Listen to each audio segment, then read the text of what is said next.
कुएं की परिया। शेख चिल्ली बहुत गरीब था। वो एक नंबर का मूर्ख और कामचोर भी था। उसके घर कई कई दिनों तक खाना ही नहीं बनता था। ये सब देखकर एक दिन शेख चिल्ली की पत्नी को बहुत गुस्सा आ गया। उसने शेख चिल्ली पर चिल्लाते हुए कहा, मैं इस गरीबी से तंग आ चुकी हूँ। अब मैं इस हालात में नहीं रह सकती। जब तक तुम पैसे कमाकर नहीं लाओगे, मैं तुम्हें घर में घुसने नहीं दूंगी। इतना कहकर शेख चिल्ली को उसकी पत्नी ने पैसे कमाने के लिए घर से बाहर भेज दिया।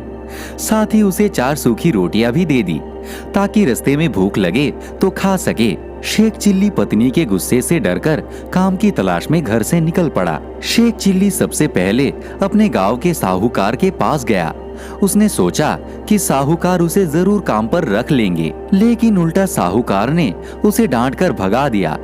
उसके बाद शेख चिल्ली काम की तलाश में एक गांव से दूसरे गांव में भटकता रहा, लेकिन घर वापस नहीं आया क्योंकि पत्नी ने गुस्से में कहा था कि बिना नौकरी के घर वापस मत आना। जब शेख चिल्ली चलते चलते बहुत थक गया तो पास में एक कुएं को देखकर उसके चबूतरे पर जाकर बैठ गया।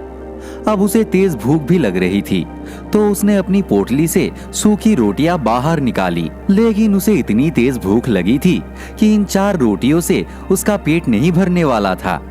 रोटियों को देखकर वो बार बार सोचने लगा कि अगर सारी रोटियां उसने अभी खा ली तो बाद में क्या करेगा। इसी उधेड़बुन में शेख चिल्ली हर बार रोटियों को पोटली से निकालकर गिनता और वापस अंदर रख देता। आखिर में जब उसे कुछ नहीं सूझा तो उसने कुएं के देवता से मदद मांगने की सोची।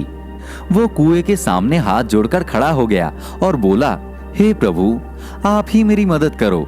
मुझे तेज भूख लगी है, लेकिन इन 4 रोटियों से मेरी पेट नहीं भरने वाला, और इन रोटियों को अभी खा लिया तो कल क्या खाऊंगा।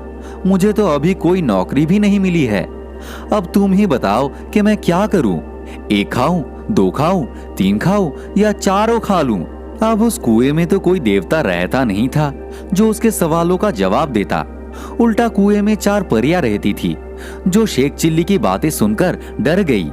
उन्हें लगा कि कुएं के बाहर कोई राक्षस आया है जो उन्हें खा जाएगा।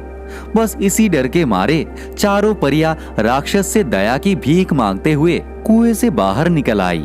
कुएं से बाहर आते ही उन्होंने शेख चिल्ली के आगे हाथ जोड़कर कहा, हे राक्षस राज, आप बहुत शक्तिशाली है। आप बेवजह ही चारों को खाने के बारे में सोच रहे हैं। अगर आप हम पर दया करें तो हम आपको कुछ ऐसी चीज दे सकते हैं जो आपके बहुत काम आएगी। परियों को अपने सामने देखकर शेख चिल्ली हैरान रह गया और समझ नहीं पाया कि वो परियों से क्या बोले।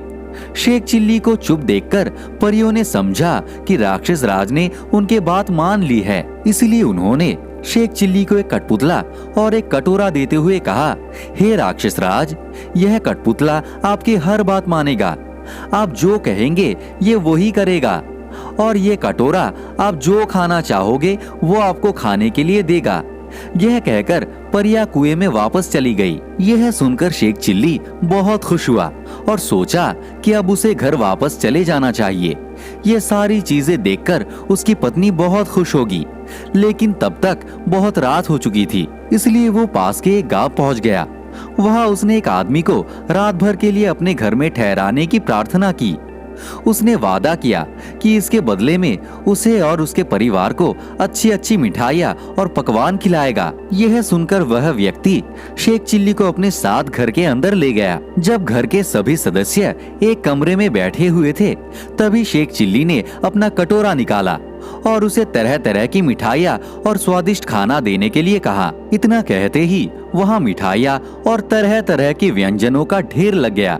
जब सभी ने पेट भरकर खाना खा लिया तो घर के मालिक की पत्नी बर्तन साफ करने के लिए जाने लगी, लेकिन शेख चिल्ली ने उसे रोक दिया और कहा कि मेरा कठपुतला ये सारे बर्तन साफ कर देगा। इतना कहना भर था कि कठपुतले ने चुटकियों में सारे बर्तन साफ कर दिए। शेख चिल्ली के कटोरे और कठपुतलों का कमाल देखकर घर के मालिक और उसकी पत्नी के मन में लालच आ गया। फिर शेख चिल्ली के सोते ही उन्होंने उसके झोले से सारी चीजें चुरा ली और उनकी जगह नकली कटोरा और नकली कठपुतला रख दिया। अगली सुबह शेख चिल्ली उठा और हाथ मुंह धोकर झोला उठाकर घर की ओर चल दिया। घर पहुंचते ही उसने पत्नी के सामने बड़ी बड़ी डींगे मारनी शुरू कर दी। शेख चिल्ली बोला, भाग्यवान, अब तुम्हें कोई भी काम करने की जरूरत नहीं है और ना ही खाने पीने की चिंता करने की जरूरत है। तुम जो कहोगी वो काम यह कठपुतला कर देगा और जो खाना चाहोगी उसे यह कटोरा तुम्हारे सामने ला देगा। लेकिन शेख चिल्ली की पत्नी को उसकी बातों पर बिल्कुल भी विश्वास नहीं हुआ। उसने कहा, मैं नहीं मानती, तुम साबित करके दिखाओ। फिर क्या था, शेख चिल्ली ने कटोरे और कठपुतले को अपना करतब दिखाने को कहा, लेकिन वो दोनों चीजें तो नकली थी, तो भला अपना जादू कैसे दिखाती। ये देखकर शेख चिल्ली की पत्नी और ज्यादा नाराज हो गई और उसे बहुत डांटा। पत्नी की बात सुनकर शेख चिल्ली उदास हो गया और वापस उसी कुएं के चबूतरे पर जाकर बैठ गया। उसे कुछ सूझ नहीं रहा था कि क्या करे और फूट फूट कर रोने लगा। उसके रोने की आवाज सुनकर चारों परियां कुएं से बाहर आ गई और शेख चिल्ली से उसके रोने का कारण पूछा। शेख चिल्ली ने सारी कहानी उन्हें कह सुनाई। उसकी बात सुनकर परियों को हंसी आ गई। उन्होंने कहा, हमने तो तुम्हें खतरनाक राक्षस समझा था, इसलिए तुम्हें खुश करने के लिए वो करामती चीजें दी थी, लेकिन तुम तो बहुत ही साधारण इंसान हो। तुम परेशान मत हो, हम तुम्हारी मदद करेंगे। हम तुम्हें एक रस्सी और एक डंडा दे रहे हैं। इन्हें लेकर एक बार फिर उस घर में जाना जिन्होंने तुम्हारी चीजें चुराई थी। इस रस्सी से उन्हें बांध देना और डंडे से खूब पीटना। इसके बाद वो परिवार तुम्हें तुम्हारी चीजें वापस दे देगा। इतना कहते ही परिया कुएं में वापस चली गई। परियों की बात मानकर शेख चिल्ली फिर उसी घर में गया। उसने घर के मालिक से कहा, इस बार मैं तुम्हें नया जादू दिखाऊंगा। उस आदमी ने लालच में आकर शेख चिल्ली को फिर से अपने घर में रहने के लिए इजाजत दे दी। घर के अंदर जाकर शेख चिल्ली का आदेश मिलते ही जादुई रस्सी ने घर के मालिक और उनकी पत्नी को बांध दिया और डंडे ने उनकी जमकर पिटाई शुरू कर दी। दर्द के मारे दोनों पति पत्नी जोर जोर से चिल्लाने लगे और शेख चिल्ली से माफी मांगने लगे। शेख चिल्ली ने कहा, तुमने मुझे धोखा दिया है। तुमने मेरा सामान चुराकर मेरा भरोसा तोड़ा है। जब तक तुम मेरी चीजें वापस नहीं करोगे तब तक ये डंडा नहीं रुकेगा। इतना सुनते ही पति पत्नी ने शेख चिल्ली को उसकी चीजें वापस लौटा दी। इसके बाद शेख चिल्ली ने रस्सी और डंडे को रुक जाने का आदेश दिया। दोनों चीजें मिलते ही शेख चिल्ली खुशी खुशी वापस घर लौट गया। शेख चिल्ली को देखकर उसकी पत्नी गुस्से में चिल्लाई, तुम फिर लौट आए? अगर तुम घर के अंदर घुसे तो मैं बेलन से तुम्हारी पिटाई करूंगा। यह सुनकर शेख चिल्ली ने मन ही मन रस्सी और डंडे को आदेश दिया कि वो उसकी पत्नी को बांधे और उसकी पिटाई शुरू कर दे। रस्सी और डंडे का कमाल देखकर पत्नी डर गई और शेख चिल्ली से वादा किया कि वो फिर कभी उसके साथ बुरा व्यवहार नहीं करेंगी। इसके बाद कहीं जाकर रस्सी और डंडे से उसे छुटकारा मिला। इसके बाद शेख चिल्ली ने जादुई कठपुतले और कटोरे का कमाल दिखाया।